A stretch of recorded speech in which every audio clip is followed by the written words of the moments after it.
उपस्थित सभी भक्तवृंद, साधुवाद आप सभी का। सीधे काम से मंदिर तक पहुंचने के लिए और अपने कल्याण की इतनी चिंता होने के लिए, उसके लिए आपका धन्यवाद। अदरवाइज कलयुग चल रहा है, यहाँ अपने कल्याण के बारे में कोई नहीं सोचता। भविष्यमाल का उड़ीसा के संत हुए, उन्होंने लिखा है, भैया हमको दे के गए, संत जी ने भविष्यवाणी की है। वैसे कलयुग की आयु 4,32,000 वर्ष की है, पर भविष्य मालिका में लिखा हुआ है कि 5,000 में ही कंप्लीट हो जाएगा। हम नहीं कह रहे, भविष्य मालिका का वक्तव्य है और श्रेष्ठ संतों की भविष्यवाणी है।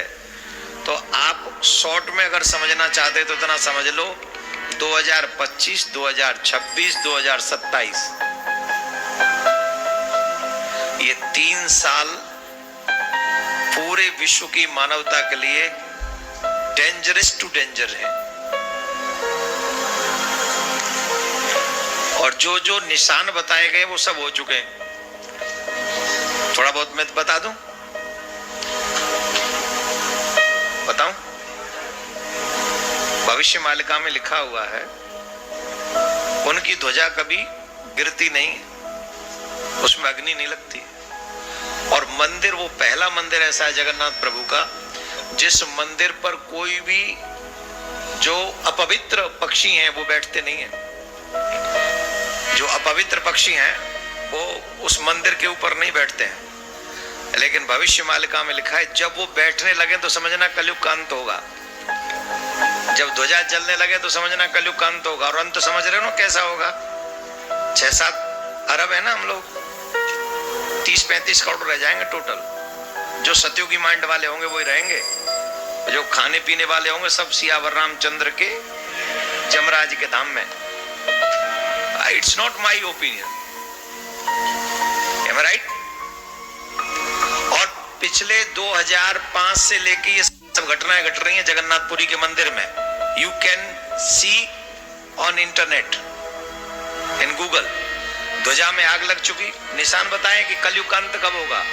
बोले ध्वजा में आग लगेगी, जिन पक्षियों को नहीं बैठना चाहिए वहां वो आके बैठेंगे, और लगातार आके बैठ रहे हैं।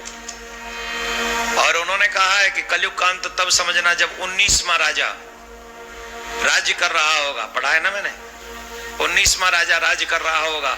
और जब 19वां राजा राज्य कर रहा होगा तो उस राजा के संतान नहीं होगी।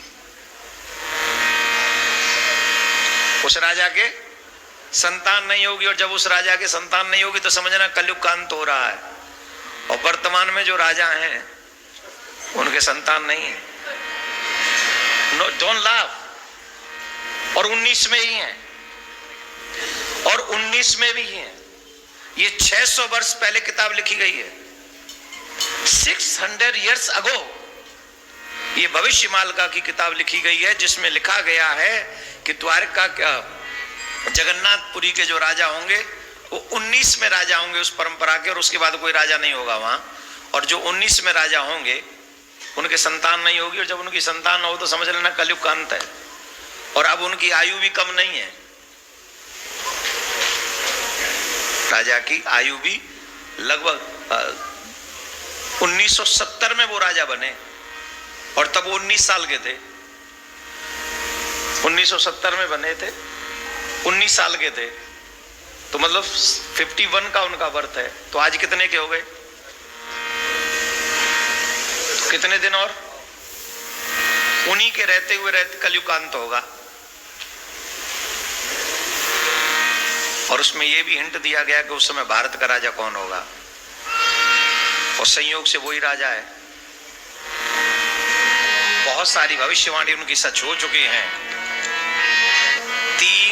2 से 3 साल हम लोगों पे हैं, लेकिन उसमें यह भी कहा गया है, बचेंगे कौन? जो जगन्नाथ प्रभु के चरणों का आश्रय ले लेंगे, जो भगवान का आश्रय ले लेंगे, जो उल्टे सीधे कर्मों से बच जाएंगे, वो हमेशा के लिए सुरक्षित हो जाएंगे।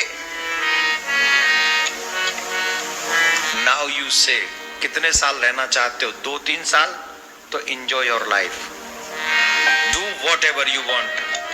और if you want to live long, then you do what I say, what your granthas say, take feet of Lord Krishna, भगवान के चरण पकड़ लो, उनका नाम गाओ, शिव की शरण हो जाओ, कल्याण हो जाएगा। अच्छा, इसमें मुझे भविष्य वक्ता मत समझना। फॉर योर काइंड इन्फॉर्मेशन में आप तो फिर भी इंटेलिजेंट है, मैं तो वो भी नहीं हूं। मैं तो आपसे 4 कदम पीछे हूं, आगे नहीं हूं। तो कहीं मत समझना, देवकीनंदन ने कहा था, भविष्य मालिका ने कहा था, रेफरेंस दे रहा हूं, पढ़ लो। और वो भगवान के 5 सखाओं में से एक है, और वो मिथ्या नहीं लिख सकते, तो समझ लीजिए।